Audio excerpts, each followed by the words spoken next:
But hopefully we will go here in just a minute. Start. Okay. So many buttons. Welcome everyone as you start to trickle in. We are just gonna take a minute as I push all of our good buttons to let everyone into our room tonight. We're so excited to have you all here, and all of that is looking good. Okay. Hi, everyone. Thank you so much for joining us this evening. We have a wonderful program for you tonight with our first seasonal local author showcase as a way to get a lot of the authors that we don't often get to spend time with together in a room so they can still share about their books. We are so excited to begin this program tonight with three great authors, Ed Power, Connie Meislich-McFadden, and Meredith Small. Be sure to sign up for our newsletter to stay up to date with all the important events going on here at Country Bookshelf, and follow us on Eventbrite to see what we've got coming up next, including an event tomorrow night. If you haven't had enough, there's more. Before we get to our speakers this evening, I wanted to point out a few things about our virtual space. You can purchase a copy of any of our panelists' books this evening at thecountryBookshelf.com. So you can, if you didn't purchase one with your registration, just visit countrybookshelf.com. I'll drop some links in the chat so you can look for those and grab all of these goodies. You're gonna wanna. We are recording tonight's event, so if you have to duck out or if you came late, do be sure to check us out on YouTube, and you can find the full recording there. If you have any questions for our panelists, there should be a Q&A button at the bottom of your screen. Just click that and you can ask a question. We'll take questions for each author after they've done their presentation. And then we'll also have time for even more questions once we've heard from everyone. So if you have any tech issues along the way, we recommend just exiting and re-entering the webinar. If you run into any sound issues, headphones typically will solve the problem. We do want to remind you that this is a shared creative space, that we want to remain safe for everyone, and ask that you be respectful of all the folks that have joined us tonight, including our panelists. Offensive or inappropriate comments or questions will see the user dismissed. Tonight, we're going to be hearing from three authors. Each author will give us a brief introduction to their book, and we'll take questions from the audience after each presentation. You can ask questions just by clicking that Q&A button at the bottom of your screen, or drop them into the chat. I will be keeping an eye on that to make sure we can get to as many folks as we can, as we have time for. We'll have more availability for questions, as I said, at the end of the authors' presentations. So feel free to use that chat to talk amongst yourselves as well, or answer any questions that you see whizzing by if you finished your presentation. To kick us off this evening, we are absolutely delighted to welcome Ed Power to the screen to share Dragons in the Snow, a gripping, I just lost my spot. A gripping ski and snowboard adventure with avalanche forecasting, rescue, and survival. Ed Power is a former staff writer for the Philadelphia Inquirer, as well as a staff writer and editor at the Virginia Pilot newspaper. In early 2016, he and his wife, both avid skiers, moved to northern Utah, where Power became fascinated by avalanches after participating in an avalanche awareness course. Power lives with his wife in Eden, Utah. Ed, take it away. Thank you, Jessica. As Jessica said, I'm Edward Power, author of Dragons in the Snow, Avalanche Detectives, and The Race to Beat Death in the Mountains. I'm coming to you from the Ogden Valley this evening, which is about an hour and 50 minutes north of Salt Lake City. Thanks for joining the three of us, and I want to thank the Country Bookshelf for hosting this tonight. I've never been to Bozeman, Bozeman, but I hope to soon. I've heard amazing things about it. And I also have a great acquaintance there, a guy named Doug Chabot, which some of you out there in the audience may know. Doug is head of the Gallatin Range Avalanche Center there in Bozeman. And he was a tremendous help to me and a great resource when I was writing the book. First, I wanted to talk about how the book came to be. As Jessica said, in 2016, my wife and I moved from Virginia Beach, Virginia to the mountains of northern Utah because we're avid skiers and we have a home here. And it was the first time either of us had ever had a season pass to ski as much as we want every day. And in the early mornings, I would step outside often just to test the sort of temperature and get a feel for what the day was going to be like. And I began to hear all these avalanche bombings going off early in the morning. And I'd heard them before, but not as much as I was hearing them in this particular winter season. And the more I heard it and thought about it, I wondered about the people doing this work. Who are they? I wondered about the techniques. And I also began to wonder, do I need to become more schooled in what this is all about? Because I'm spending so much time up in the mountains now. I really need to know more about this. I was skiing mostly inbounds, some backcountry skiing, but I just felt that it was something I really needed to learn more about. So the following winter, which would have been the winter of 16, 17, I resolved to take a course, and I saw a poster in a ski shop and signed up.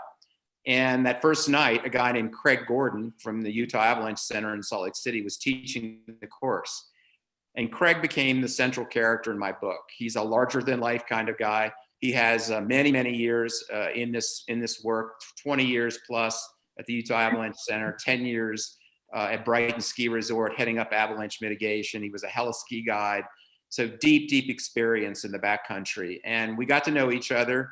And I told him about my background. I had 35 years in the media business as a newspaper writer, editor, and later on as a publisher. And told him I was going back to my first love of writing and I was looking for a project. And the more he and I talked, I thought there could be a book in this. And it turned out that there is Dragons in the Snow. It also turned out fortuitously that Craig had just investigated a serious avalanche accident in the Uinta range involving 9 snowboarders, 2 of whom were swept down the mountain in an avalanche, one of whom both his legs were broken, the other guy was buried, and fortunately was dug out in time that his injuries weren't too serious. But it required a nighttime, because they were so deep into the backcountry. By the time the snowcat that they were on was making its way out of the backcountry to the trailhead where they left their cars, it required the snowcat broke down before it got to the trailhead, and it required a nighttime rescue via helicopter. And so it was a really dramatic thing. I did a detailed recounting of what happened, and both the accident itself and also Craig Gordon's involvement in the investigation. I want to say a little bit about what the book is and what it's not. It's not a how-to guide or a guide to the backcountry. I approached the book as a recounting of avalanche accidents, profiles of people who I call snow professionals who do this work, whether it's an avalanche forecaster like Craig Gordon, or a backcountry ski guide, or patrollers, or some of the rescue people that participate in those rescues. And it's really was an approach as a storyteller, as a journalist, as a newspaper journalist. That's what I did for a living. And so I felt like I could bring those skills to the book in a way that was different maybe than other things that had been done about the subject matter. And so that led to it. The book's a prologue and 28 chapters. The prologue is about the formation of a storm in the Gulf of Alaska. I learned pretty quickly that if you're going to write a book about avalanches, you need to start with a storm. And this one happened to be a monster storm. It proceeded to drop 20 feet of snow in the California Sierras and then headed to the Wasatch and Uinta ranges of Utah. And that's where these snowboarders encountered it. And that's what led to the accident. I also didn't just recount stories of accidents, avalanche accidents. I felt like there were some great stories to tell, and I certainly did that, I felt. But I wanted to talk about state-of-the-art things like gear for going into the backcountry that these people use, skis and beacons, and also in more recent years, avalanche rescue backpacks. And I wrote a chapter about the development of one by a company based in Salt Lake called Black Diamond Equipment. And the company's full of mechanical engineers. I really didn't know what to expect when I went in there to tell the story. but it turned out to be a great story of American innovation and invention. So that's an example of the other kinds of things that are in the book. I profiled snow professionals. I mentioned Craig, of course, because he's a central character in the book. And I followed Craig for 3.5 years, detailing what he does. He gets up at 3 a.m. in the morning to start his avalanche advisory work, tapping into all kinds of sensors around the mountains and snowfall and all kinds of different kinds of equipment that feed him data that he then uses to put together each morning his avalanche advisory. But I also talked to people like Doug Chabot, as I mentioned, who is running an avalanche center. Profiled a young backcountry ski guide named Shannon Finch. Thank you so much. And also wrote a chapter about skiing with her and in the backcountry at a place called Thousand Peaks Ranch, which is in the Uinta range. Beautiful, beautiful range. Some of the skiers call it a spooky place because avalanches happen there in ways that they don't necessarily in other places because the snowpack is different. I could not have foreseen, I will say, that the book would come out as it did September 1st, and it would lead into the current winter season. I don't know if all of you know this, but it's been a tremendously dangerous season for avalanches this winter. I actually checked this morning just so I was up to speed with the Colorado Avalanche Information Center. It's kind of a central place for gathering information about avalanches in the US, and we're up to 33 people killed by avalanches, most of them skiers and snowboarders this winter. We had one of the worst accidents of the winter, actually probably the worst accident and really in history of Utah. I think it was probably the second worst or tied, I would say, with the worst. 4 people were killed right outside of Salt Lake City about 6 weeks ago. Tragic, tragic occurrence. Very experienced backcountry skiers, had all the gear, avalanche beacons, pro poles, shovels, you name it. Very experienced group of people. There was 2 groups actually, one of 5 and one of 3, and they both got trapped in the same avalanche at the same time. 4 people were buried and killed. Fortunately, a couple of other people were dug out and survived, but very, very tragic accident. There are some of you actually, because you're in Bozeman and watching this and listening to this tonight, would know of a terrible tragic accident that happened right outside of Bozeman in October 2017 involving 2 young ski mountaineers. And that chapter is in the book as well. I actually would tell you that as a writer and a reporter, because of the nature of that accident, I had some misgivings when I first heard about it. I was already into the book, writing the book, and suddenly here was this terrible avalanche accident. But I talked to several professionals, avalanche professionals, and to a person, they said, you need to tell that story. And so I did, and stuck to the facts. And I really leave it to the reader to read that chapter. And the title of it is October Morning on Imp Peak, Montana. And I really stuck to the facts and just related those as best as I could as a reporter and a writer, just trying to deliver an account that I felt was detailed and accurate about what took place. So that's in the book as well. And, I would tell you that a few of the lessons I learned I've been skiing since I was 10, 11 years old, something like that. And I've skied in the American West quite a bit over the years. And I would tell you that probably the biggest thing that struck me as I got deeper into this subject matter, and also taking the awareness course that I took with Craig Gordon, is that, the backcountry is an incredibly beautiful place. I mean, it's the wilderness in the mountains and in the wintertime, and it can be just breathtakingly beautiful. But if you're going to go ski there, it's also a dangerous place often, and you need to be aware of that, and you need to do your homework. You need to get the education, you need to have the equipment, you need to read the advisories and know what the experts like Craig Gordon are telling you about what's going on in the backcountry with the snowpack and the weather and the winds and all the things that are creating either a amazingly beautiful day or a day that could be threatening, and you need to understand what that looks like. So that to me was a huge takeaway.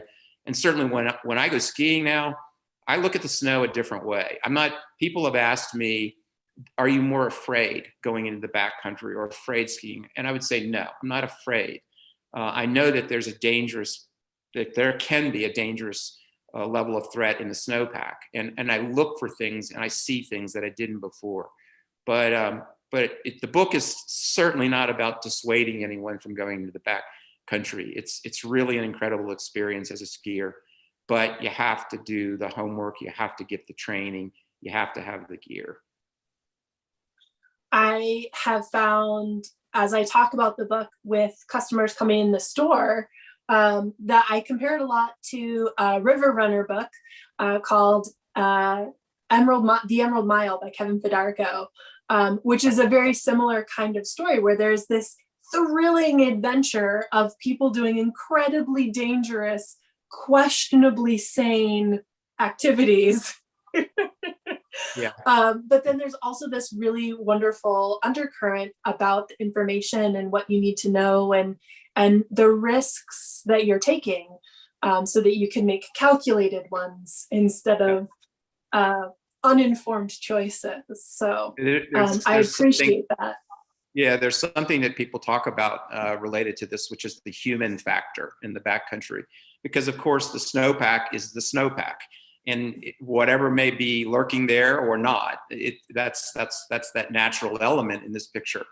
But the decision-making process in the backcountry often can be very good for experienced people who are with a group of people they know and have skied with, and there's a great level of communication. But there have been any number of accidents and serious ones over the years that were caused by people who weren't communicating, or they were deciding they were going to ski something they knew was dangerous, but they really felt the compulsion to ski it. And so this human factor thing plays into it often. Meredith is curious if the avalanches are increasing due to climate change, and if you were able to address some of that science in the book. Yeah, I did. You know, it's funny. I'm an English major. I'm not a scientist, and so I really actually had no intent of getting into climate change in the book. I mean, there are journalists out there making entire careers out of that, and so I really didn't want to go there, or really just didn't think about it that much. But it kept coming up every time I would interview a new snow professional, whether it was a backcountry guide or I also got into the meteorology of snowpacks and why they develop the way they do. And so I was talking to those guys at NOAA in Salt Lake City, National Oceanic and Atmospheric Administration. And it felt like it just kept coming up. And I had some incredibly experienced ski mountaineers who ski in Alaska all the time. And they said, we're getting forced higher and higher and higher because of these rain events that are happening on the mountain. And so I did delve into it. I do think there's very much arguable perspective on that it is affecting the snowpack. It's warmer. We're having a strange winter right now, actually, in terms of those kinds of things. So you've got this warmer weather, you've got these rain events happening higher up on the mountain, and also what the forecasters like Craig Gordon are seeing are the storms come in, and there are like 2 or 3 of them close together. They dump a lot of snow, and then all of a sudden for like a week or 10 days, we get nothing. And that's not a good thing, because what happens is that snow that's been dumped there starts to deteriorate in ways that, you know, you can use whatever metaphor you want, but it's like having termites going into wood. In this case, as the snow sort of melts in the sun on a given day, water percolates down through the snowpack and causes it to be looser and less stable. And then you get a big storm that comes in and dumps, let's say, 12 inches or so of snow that's got a lot of water content in it. It's heavy, and it's sitting on top of what Craig Gordon calls like dominoes. And all it takes is some human weight on top of that, and suddenly you're headed down the mountain. Yeah. And so, yes, I think there's a lot of evidence that points to climate change affecting the snowpack and unfortunately making it less stable. Did you notice, or were you able to explore whether different countries, because obviously America has a wonderful if dwindling supply of backcountry areas. And I'm curious if there's new interesting science coming out of Russia, Japan, France, or any of those other really great skiing destinations. I do get into some foreign data and some perspectives, not heavily so, because I felt like my focus really was the US and the professionals, snow professionals in the US. That was my story. But I did want to give the reader a feel for what was going on in other places. So there is definitely some perspectives in the book along those lines. Yeah. Well, thank you, Ed. I'm going to turn it over now to Connie Meislick McFadden with her novel, The Second Bucket List. Ooh. Right there. Oh, look at that. We even have autographed copies here at Country Bookshelf. So come on down. Connie's been a writer, a Jungian-oriented psychotherapist, and an energy healer for many years, first in Princeton, New Jersey, and for the past 25 years here in Bozeman, Montana. She leads dream work groups and has offered Gathering the Soul in the Wilderness retreats for women since 2003. Her books include Gathering the Soul, a true story of spiritual healing, Imago, Bad Grandma, and Willow's Gift, not to mention The Second Bucket List. So Connie, tell us about The Second Bucket List. Okay. First, thank you, Jessica, and thank you, Country Bookshelf, for hosting this. I think it's a wonderful way to gather with other authors and to talk about our books. It's really, I know it would be wonderful to all be together with everybody who's watching, but this is a pretty darn good substitute. So thank you very much. The Second Bucket List is the story of a 49-year-old woman who is diagnosed with a terminal illness. In this case, it is ALS, which is also known as Lou Gehrig's disease. Her name is Celeste, and she really struggles to accept her fate and the loss of everything she loves, which includes her husband, her 2 children, her work, her 2 black labs, and the beautiful Montana environment in which she lives. So she creates a bucket list, and she tries to complete everything on the bucket list, but because her physical condition declines fairly rapidly, she can't complete everything on her bucket list, which is, as you can imagine, very difficult. She sees a therapist who helps her explore her long neglected beliefs about life and death and a lot of other issues, unfinished business from her life, and helps her to come to consciousness about what life and death are really all about. And ultimately, Celeste creates a second bucket list in the hope that when she dies, her soul will come back again in another lifetime, in a new body, and that she will have a different life than she has had in this particular lifetime. So that's the story. And there's a lot in there besides that, but it's all part of the same story. I'm going to read, rather than talk about the book, and I found yours, Ed, really fascinating. I'm going to buy the book. But rather than talk about the second bucket list, I'm going to read an excerpt. And this excerpt is from about the middle of the book. So a lot's happened already. A lot is still going to happen. And in this excerpt, Celeste is at home with her children and her husband. It's not spring break, it's winter break for her kids. They're home from college. And she's talking to her daughter, Ginger. Her husband's name is Ross, her daughter is Ginger, and her son is Darby. And Celeste says, I found a stud for Lucy. She'll be bred in March and we'll have puppies by the middle of May. Seriously? Oh my God, that's wonderful. The look of joy on Ginger's face made Celeste laugh.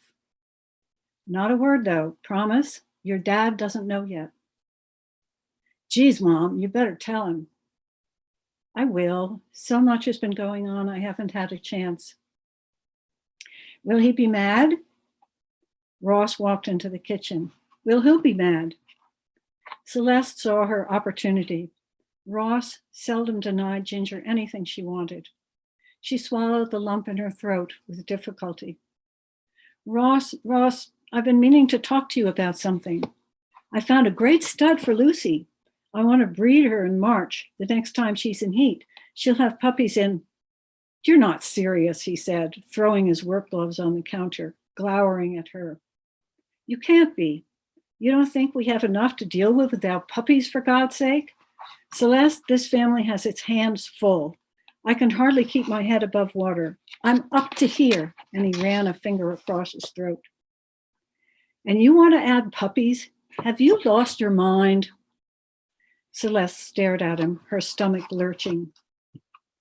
Dad, I'll be home by the time Lucy has puppies, Ginger said, talking fast. I'll take care of them. I want to take care of them. I talked with my friend Amy last night and about what we want to do after we graduate, and I am going to be a vet. Having puppies will give me great experience. Please don't say no, Dad. Ginger, you don't seem to get it. Your mom's illness is already taking a toll. She's going to need more and more care. Puppies are a lot of work, and then they have to be sold, which is more work. I don't even want to imagine what it would be like to come home to your mom sick and goddamn puppies running around the house, pooping everywhere, chewing on the furniture. Ross, Celeste interrupted, speaking as quietly as she could. If we have puppies, they will be contained, not running around the house. You heard Ginger. She wants to take care of them. My arm will be healed long before May, and between the two of us, we'll do fine. I know it doesn't make sense to you, but it's really important to me. You two are ganging up on me, Ross said, wiping his forehead on his sleeve. He sat down and slumped in his chair. For the first time ever, Celeste could see he was aging. The lines around his eyes and mouth were deepening, and there were new white hairs in his beard. It's my fault. Darby came in. What's going on? We're having a discussion about breeding Lucy, Celeste said. I've made a bucket list. I want to do as many things on the list as possible before I die. Breeding Lucy is one of them. She noticed how still the room had become, how intently they were staring at her, listening. I'm doing things on the list already. I'll tell you about them another time. But this is the one that matters right now. She paused. She had their complete attention. I want to breed Lucy for a couple of reasons. Bridger is getting old, and I don't want Lucy to be alone after he's gone. But the most important thing to me is that puppies are life, new life. Puppies will help me be happy.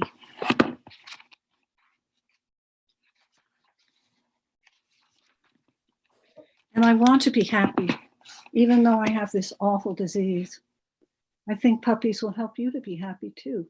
It's as simple as that. She looked around at their faces. Ginger had a hopeful half smile on hers. Darby was staring at the floor. Ross leaned back in his chair, put his hands behind his head, and stared at the ceiling. Almost as if on signal, Lucy trotted in from the mudroom, tail wagging, and pushed her nose against Ross's thigh, wanting attention. Ross scratched behind her ears, and she moaned with pleasure. The minutes ticked by. They waited. Okay, girl, I guess you're going to have a chance to be a mama, he finally said to Lucy. Maybe we'll even keep one of your puppies.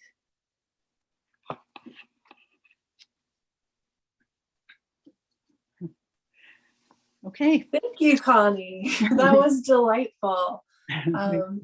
And I feel like it showcases some interesting thoughts about legacy and the different concerns that someone having a terminal diagnosis might be addressing, not just about their health, but about their journey onward. Right. So thank you so much for sharing that with us. I'm curious how many bucket lists you have. Well, I don't have a formal bucket list. Fortunately, I don't have a terminal illness, except in the sense that we're all going to die, right? So, so life is a terminal illness in a way. But I don't have a formal bucket list, but I definitely think about life, and I'm not 20 years old anymore, and so none of us really knows when we're going to die. But as you get older, you have fewer years left, and you start thinking about, okay, what's really important? And I have to say, going through this winter in Bozeman, January wasn't so bad. February was, as you know, Jessica, really, really cold and snowy, hard. And between that and COVID and everything else, I told my husband last week that I did not want to spend another winter in Bozeman. I want to go south. I want warmth and sunshine, and forget Bozeman winters. So that, I would say, that's on my bucket list. Excellent. One of our attendees is curious what kind of research you did as you were writing the novel. I did a lot of research in the beginning because I didn't know anything about ALS. And so I had to learn what the disease is about, how long it lasts, what people's symptoms are, all of that. I did quite a bit before I even started writing. Yeah. Excellent. This might be a two-part question. The root of my question is if you are a plotter or a seat of your pantser. But I'm curious if Celeste put anything on her bucket list that's like really surprised you as you were going through and writing the story of her experience. I would say yes. I guess this happens to writers a lot, and I found that as I was writing this book, I kept being surprised by all kinds of things. I had an outline. I had, I'd done a lot of planning before I started writing, and then I started writing, and Celeste became such a real person to me. She was so real that when I wrote scenes where bad things happened to her because of her illness, I would be crying while I was writing. I mean, she was part of my space. She was part of my psyche, really, as I wrote the book. And so as the book evolved, things happened that I had not anticipated at all. They weren't part of my outline. They weren't part of my plan. And I had the feeling that she really took on a life of her own. And so when she made her bucket list, she came up with things. I say she came up with things, even though I wrote it. And she had her own ideas about what she was going to do. And yes, there were some surprises. Some weren't surprises. As somebody had asked me in another book reading if any of it was autobiographical. And I would say generally no, but definitely there were some things, as I go back and read the book, I realize I wouldn't have written that if I weren't me. I mean, so in that sense, I suppose everything we write is autobiographical. We can't help but have our own experience, our own thoughts, our own philosophy permeate whatever it is we write. A friend of mine likes to say, the names have been changed to protect the not so innocent. Right. Sharon is curious, what was the reason that Celeste wasn't sharing her first or second bucket list with the family? Well, her husband is not on the same page that she is in terms of spiritual growth. And she knew that he would not really approve in a way, because he was in a lot of denial about her illness for a while. And so she just felt like she had to keep that close, knowing that she wanted to do the things on her bucket list, but might not be able to. And she just, it was like, it was a very private thing. She shared it with her therapist, and that was it. Yeah.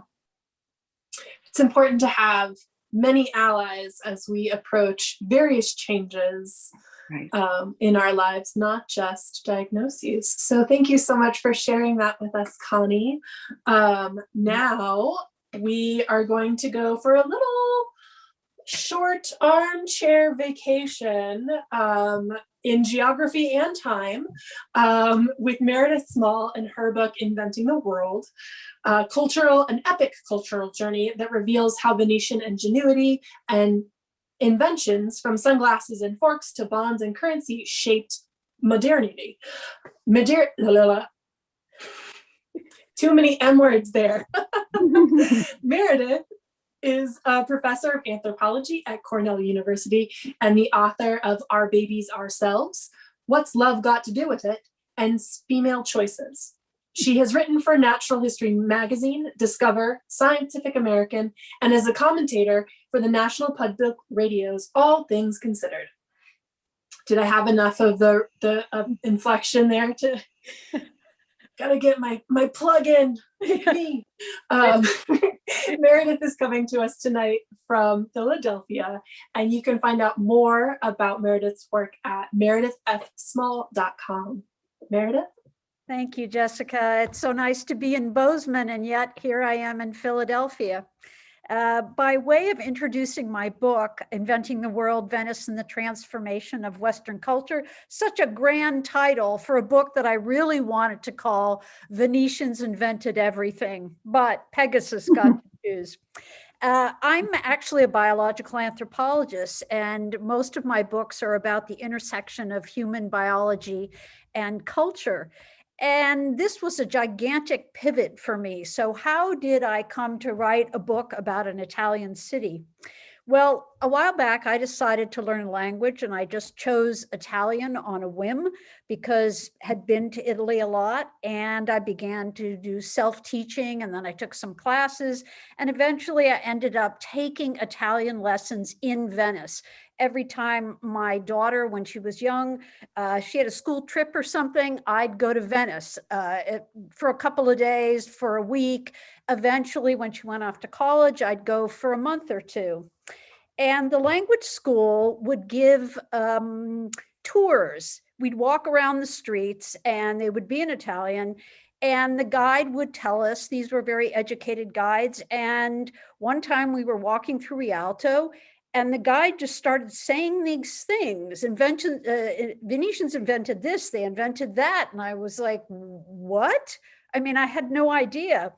And then the critical moment came when I was sitting in a bar, which one does most of the day in Venice because there are no cars and nobody's driving. So everybody drinks all day long.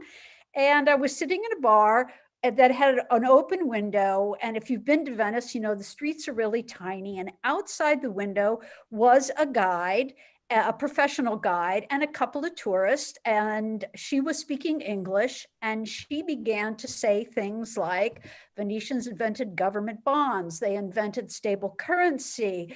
It went on and on, letters of credit. At that moment, I was actually reading a comic book in Italian because they're actually written really well, and trying to translate it. But all my work with magazines and newspapers, I just took my pencil and began to write those inventions on the comic book. And then, just like something I call the red car theory, you think there are no red cars. One day you buy a red car, and all of a sudden you notice all these red cars. And that's what happened to me in Venice. In museums, during lectures I'd go to, I just kept hearing them. Then I began to read more Venetian history. I found even more. And eventually, I had a list of over 200 inventions. By that, I mean physical things, but also ideas and concepts. And once I had that giant list and I had gone through it like a good academic and made sure that they were true or not, I realized that I had a book. But how was I going to write it? I'm no historian, but I'm apparently playing one at the moment.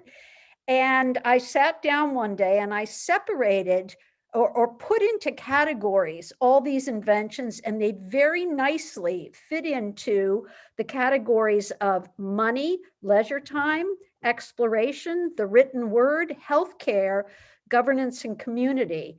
And when I did that, I knew I had the chapters, and that's exactly what they are. So Inventing the World is not just a historical record, but it's a story of those inventions and that town, and why these inventions, the shocking part to me, was how these inventions have informed how we operate today. And so I want to give you a couple of examples. The one that has gotten a lot of press very recently is the fact that Venetians invented quarantine, and they did in 1348. They didn't know anything about germs, or Germans, but germs. And it was just common sense. Boats, ships come in, trade ships come in, then people got sick. So they began, the city itself decided that the trade ships had to stand off the city, anchor in the lagoon for 30 days. Then they changed it to 40 days. The Italian and Veneziano word for 40 days is quaranta, and that's why we have the word quarantine. It comes from Venice. They also developed a layered system of quarantine protection that included 3 plague islands, 2 of them which you can visit. It's restricted to the summer, but you can go visit them today.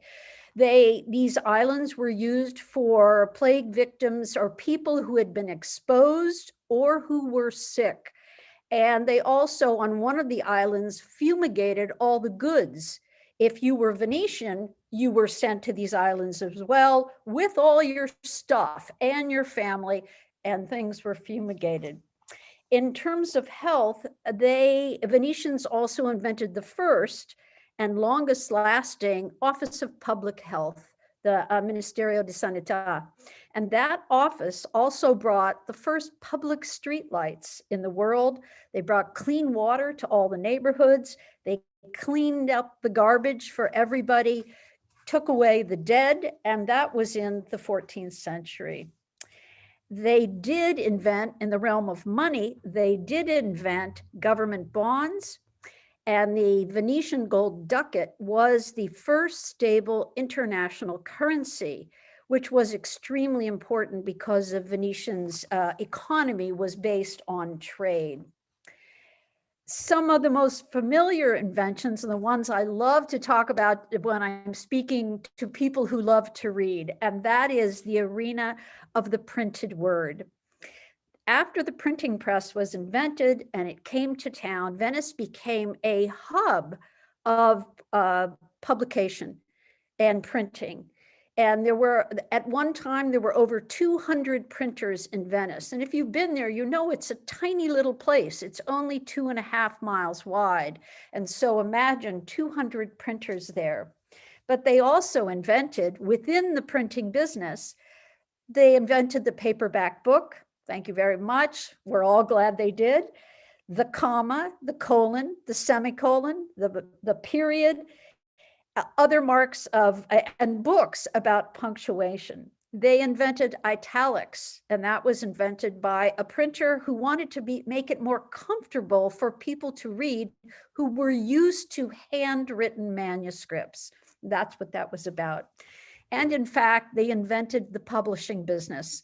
It used to be that you were a rich person, you paid a printer to print a book that you wanted, you got the sole copy.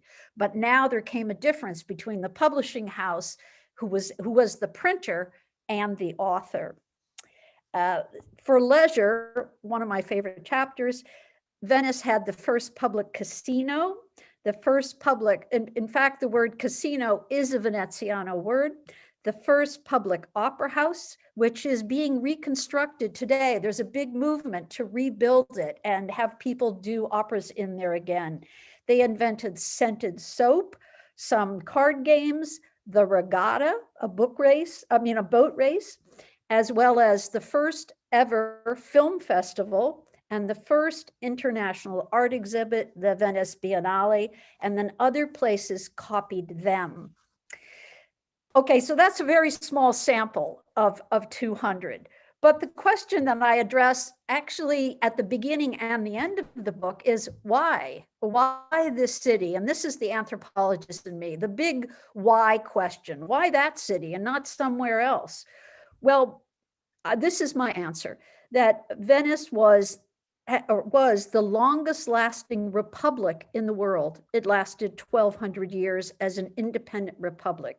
It had a very stable government, and in fact, invented the separation of church and state. And when John Adams was looking to write the American Constitution, one of the places he turned to was Venice. And when I read his writing about Venice, he had government perfectly. He totally understood it. And he said, he wrote to Thomas Jefferson and said, they have a separation of church and state, and we should do that too.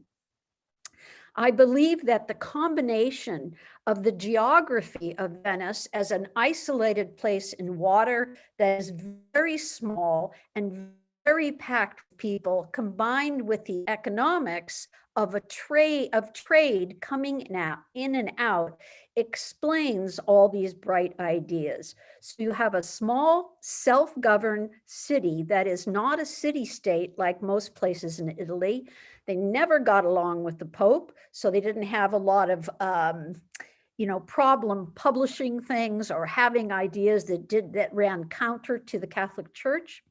And also, because the city is like a beehive, and it's still like that, you can't walk anywhere without meeting someone you don't know. And that made for a very tight community. And because the nobles were in fact working people, these were not people that were handed titles. Everyone worked and everybody interacted with everyone else. So it made a sense of community. And then you have layered on top of that international trade, which brought in people all over the world, and it became a hub of knowledge and creativity. I end the book with a discussion of the two big crises that are happening with Venice today, and that is climate change into high water and mass tourism. There are no inventions in there particularly, but I felt I had to address those given that it was Venice. So that's a whole nother talk, and I might be writing about that in a future book. Excellent tease. There was some discussion in the comments about the covers. Yes. And I just want to point out this lovely photo in the back of Meredith boating in Venice. I belong to a rowing club in Venice. There is the tourist Venice, and then there's the rest of Venice. And the longer you stay there, if you stay 2 days, you will never see this. But if you stay longer, you begin to see the level of the 50,000 residents of Venice. I belong to a rowing club. It is stand up, facing forward and backwards to how we row. And so that was one of the last days I was there last year, and my rowing partner took my picture. And what is so interesting is my picture is exactly in front of this building that's on the cover, and it looks exactly the same. This is a Canaletto painting, by the way. So there I am in my little Bucentoro uniform with the very oars oars. Wonderful. I'm curious, with 200 plus inventions, what was the invention that just came out of completely left field for you? The invention of the calculator. Really? It was wooden. And I had a hard time following that up. I've seen a picture of it, but that is one of my absolute favorite. Also, the invention of the elevator, which was a row of buckets, which had to do with fixing one of the towers. And I think also the digital clock, a digital city clock. They invented a flipping, and you can actually go into the clock tower in Piazza San Marco and get up there and see these flipping numbers. So besides a dial, then there were also flipping numbers. Fantastic. What wonderful inside information might you have for those of us going and seeking inventions in Venice?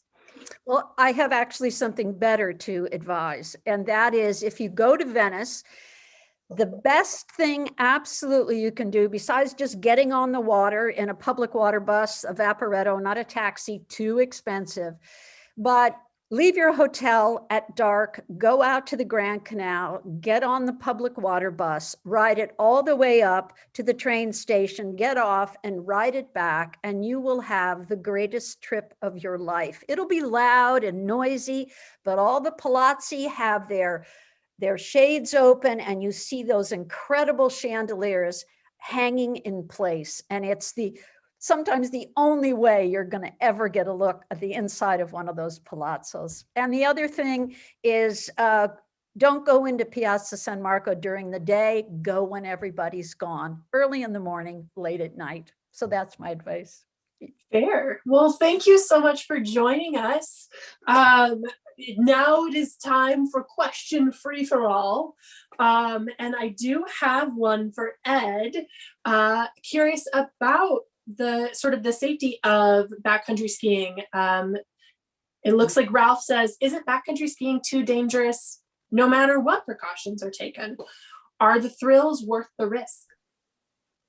Well, let me address the thrills first, because I'm a lifelong surfer as well. I started surfing at 9 years old, and skiing in the backcountry on a beautiful sunny day when the snow is fresh, it's the only thing I know of in the sporting world that is equivalent to surfing in perfect waves and all that. I mean, the joy of it is just intoxicating.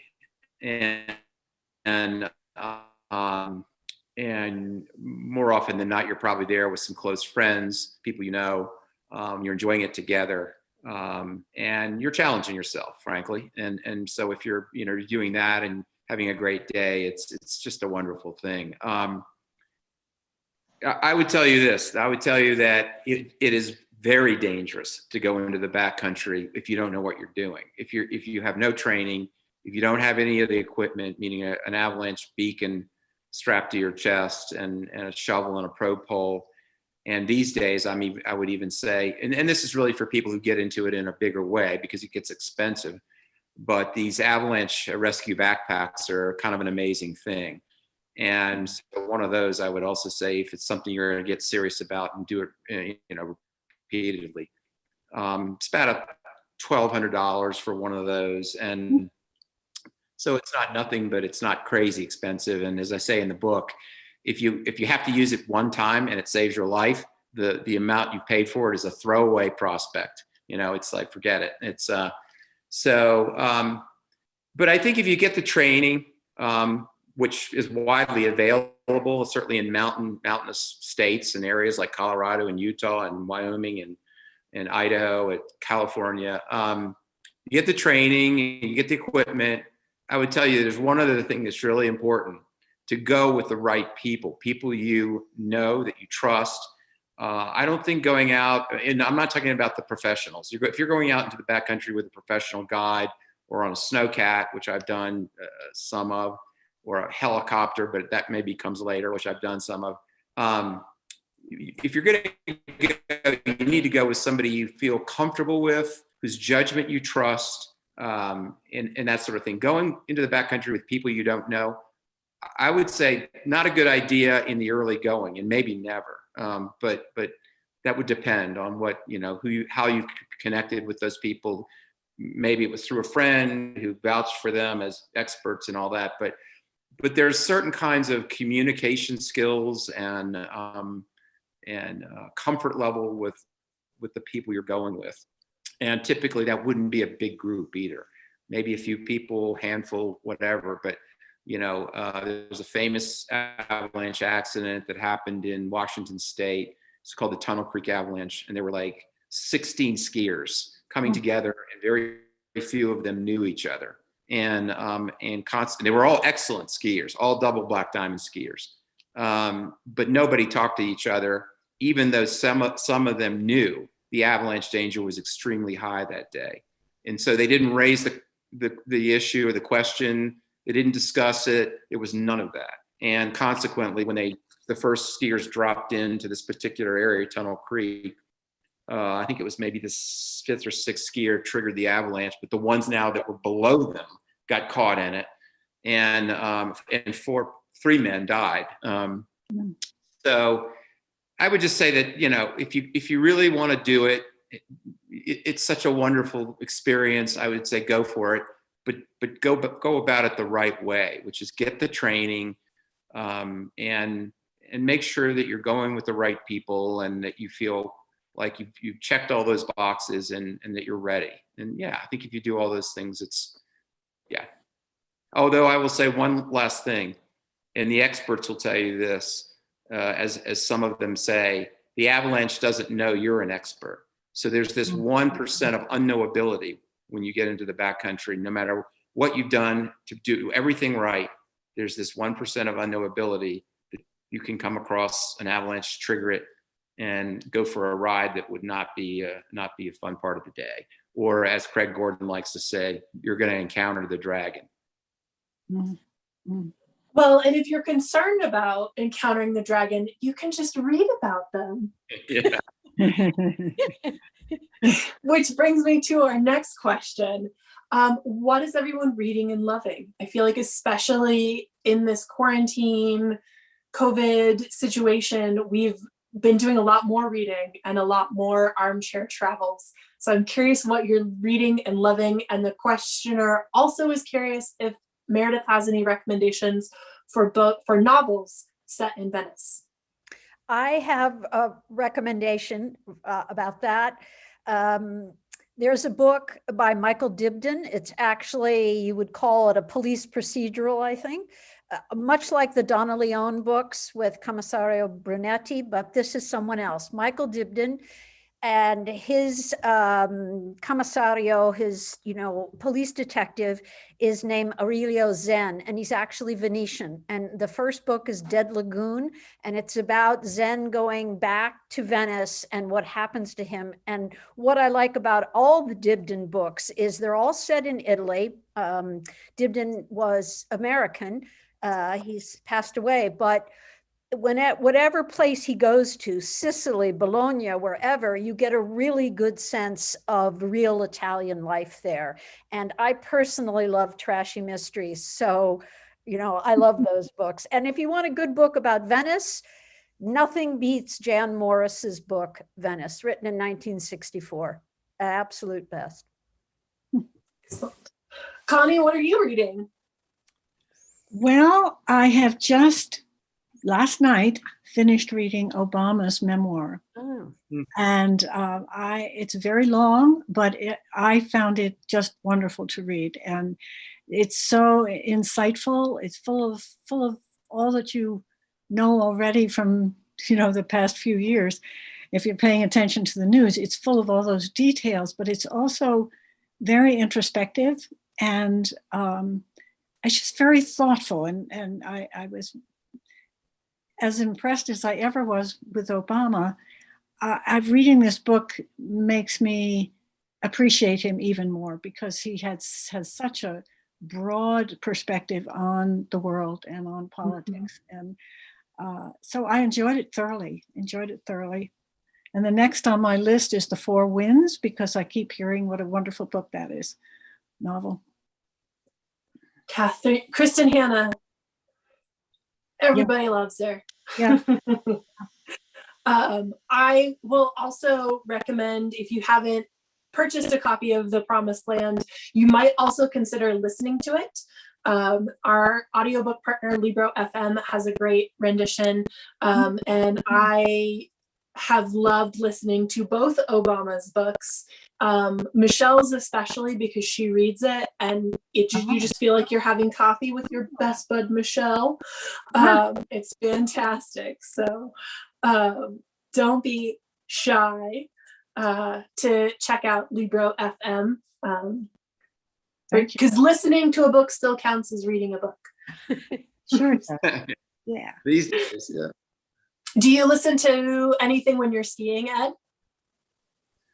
No, I don't. I know a lot of people wear helmets with earbuds or what have you. They're listening to music and things. I don't. I really try to just stay open to the experience of being in the mountains and the fresh air and just the beauty of it all. I don't really want anything interrupting that. And no, I don't. I don't listen to music or anything like that. For me, it's just the eyes and the sounds and all of that is how I like to go about it. But you asked about reading. This was 3.5 years. Writing a nonfiction book is quite an undertaking. I get about halfway through it, I was like, what have I gotten myself into here? There's a lot of research, there's a lot of interviews, and that requires a lot of time in terms of arranging for them and driving to meet people and all these things. And so I kind of, even though I'm very immersed in working with the book in this type of way, I kind of skewed away from nonfiction lately, just to read some fiction that I liked. Sort of pulled together 10 short stories that I wrote in the past 5 or 6 years, and sort of have been working on them some, and hope to put them together into a book. So I've been looking at some of the greater, more contemporary short stories. Or read a novel I Cannot See, which was a novel, a fantastic book. But he wrote a book much earlier called The Shell Collector, which is a book of short stories. And it's that book, when you read that book, my reaction to it was, you can't teach this. This is something he was born with. He is a natural writer. It was within him. And a lot of times that's not the case.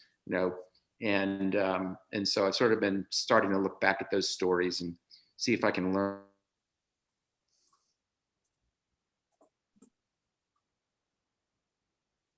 Oh. Did we lose you, Ed? It cut out a little bit. I hope I'm not interrupting. There you are.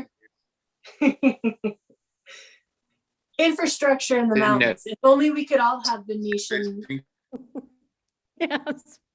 sanitary services. Yeah. Right. Speaking of, Ralph has a question for Meredith. In your opinion, are there any other cities in Italy or Europe or elsewhere in the world that are comparable to Venice for this sort of concentration of invention? That's a great question, and I really don't know the answer, but it's one that interests me. I certainly wonder about Paris. I don't speak French, so that might be a bit of a problem. Certainly London, New York, we think about the big places. And what caught me about Venice, it's such a tiny place, but in its day, it was one of the great cities of Europe, along with Paris, and London. So I really don't know the answer to that. A lot of people say to me, well, you should look into China, because we know the Chinese invented many, many things. But what I'm going to write about next is the oldest medieval map in the world, which is hanging in the museum in Venice, made by a 15th century Venetian monk named Fra Mauro. And it was the first map made that has to do with science rather than religion or some kind of spirituality. And it's a really beautiful piece of art. So I'm going to write about that. Were you, Meredith, I'm curious, were you struck by the accuracy or inaccuracy of the map? I was the first time I saw it, I didn't know what it was. I didn't know it was famous. I was on my way probably to the bathroom or something and saw this incredible piece of art. So I was pulled in by its beauty. It's blue and pink and white, and its busyness. It has 3,000 inscriptions all over it, and they're in Veneziano, ancient Veneziano. So you don't even know what it says. And I really didn't know what it was. Only in reading later did I discover that. So I think it's fair to say I was drawn by its beauty more than anything else. Interesting. Just going to add that to my to be read list. Well, and it's on my to be written list. Yeah. So that's okay. My to be read list is really more of a mountain. So you've got time. Sharon asks for Connie, is the second bucket list different from your other books, and how is it different? Is it different from my other books in general? Yeah, I would say it's different, but I think it was you, or no, it was somebody else pointed out, this person had looked at my website, which is, by the way, www.gatheringthesoul.com. Anybody is interested. And she pointed out, this person who looked at my website and looked at the blurbs about the books that I'd written. And she said, it's interesting to me that death is a subject of several of your books. And I hadn't really thought about that, believe it or not. And I thought, well, that's true. That's true. And so the subject of death and how, what is the impact of someone, let's say a family member's death, on everybody around them? That is certainly part of what I've written about. I've never written a book about someone with a terminal illness before, except, actually, I'm going to say except, my own mother died in the mid-'80s from lung cancer. And I used the experience, her experience of facing death and the decisions that she made as part of my novel Imago. So it starts, I mean, don't be too shocked by this, but Imago starts with a woman who is dying, deciding that she doesn't want to die suffering any more than she's already suffering. She doesn't want to suffer anymore. And so she decides that she's going to get a gun and shoot herself. This actually happened, okay? And she wrote a letter to her 3 daughters saying that this is what she decided, which of course alarmed us all. We thought maybe the cancer had gone to her brain. She was not a violent person. And so one sister and I went down to North Carolina where she was living and talked her out of doing that. We basically said, she said, oh, well, I'll take a taxi cab and I'll shoot myself at the hospital in the taxi cab. And my response to that, which, you know, it doesn't sound like it was a funny situation, but I said, think of the taxi driver. What's going, you're going to shoot yourself in the car with the taxi driver? They're going to think he did it. And every time she told me her rationale for this, I had a rejoinder. Anyway, we talked her out of it. We did get her to the hospital eventually. And I had a long conversation with her doctor who said, yes, I will give her some, she was already on morphine, and I'll just give her a little extra morphine when it, you know, before long. And she wasn't in the hospital very long before she died. So that certainly was a pivotal experience for me. But I didn't, and I incorporated that into the novel Imago. But I'm not morbid about death at all. I think we all need to face the fact that we are going to die. I mean, people are dying all over the place from COVID, for example. They don't have time to think about what their life has been like. Is there unfinished business? How do they want to die? And I really feel that people need to be able to have choices. If they are really suffering, they have a terminal illness and they want to end their lives, they need to have that choice. And that's not always possible because, for example, in Montana, that is possible. Medical aid in dying does exist, but it's being challenged right now by the Republican legislature. So part of it is that I've been a hospice volunteer for the last several years. So I've been with people who are going to die, and I've been with people who die, and it's always a very poignant experience. It's some people die very peacefully because they have been aware, they've been conscious, they've made choices, they feel at peace with their lives.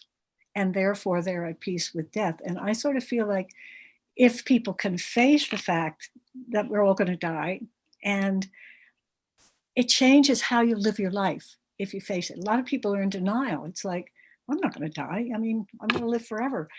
Maybe people don't think that consciously, but in fact, they live their lives as if that's never going to happen. Whereas I feel that if you can be aware that that is an inevitability sooner or later, and you can face that and come to grips with what that's going to mean, it changes how you live your life. And I think in a very positive way. So, so this book is different in that sense, that it's about Celeste's journey from being, she comes from a very fundamentalist family. She's turned her back on their religion. She's never found anything to take its place. And so then she is diagnosed with this terminal illness, and she begins a journey of awakening to other possibilities than the fundamentalist religion she was raised with. And she grows spiritually, emotionally. She grows a great deal because she has help. She has a therapist. And so by the time as the book evolves, the story evolves, she is more and more, I would say, spiritually evolved. And that to me is what we could all hope for. I don't know if that makes sense. So my books are all very different in a way, and yet because I'm a therapist, because I've been a healer for a long time, there's those considerations are always going to be part of it. I can't leave them out. I couldn't if I tried. So, but don't be afraid. I don't know if that's a good answer or not, but yeah. I would say that Connie also has a book for children called Bad Grandma. So that one might be slightly different in theme. Very different. It's supposed to be very funny. It's supposed to be very funny. Yeah. Well, those are the last of our questions from the audience. So I just want to say thank you so much to each one of you for joining us this evening and for sharing with us all these wonderful books. The Second Bucket List, Dragons in the Snow, and The Invention of the World. I can almost hold all of them in one hand. Almost. You can pick up your copy of each of the author's books at countrybookshelf.com. There's a link in the chat. If you are interested in other fun events going on at Country Bookshelf, our calendar is on our website as well. And you can follow us on Eventbrite to get notifications anytime we have an event. I'm so appreciative of all of you sharing your time with us this evening and sharing these wonderful books with us. And thank you so much. Thank you. Thank you. Bye. Jessica, Well you did a great job. Thank you, Meredith and Ed. Bye.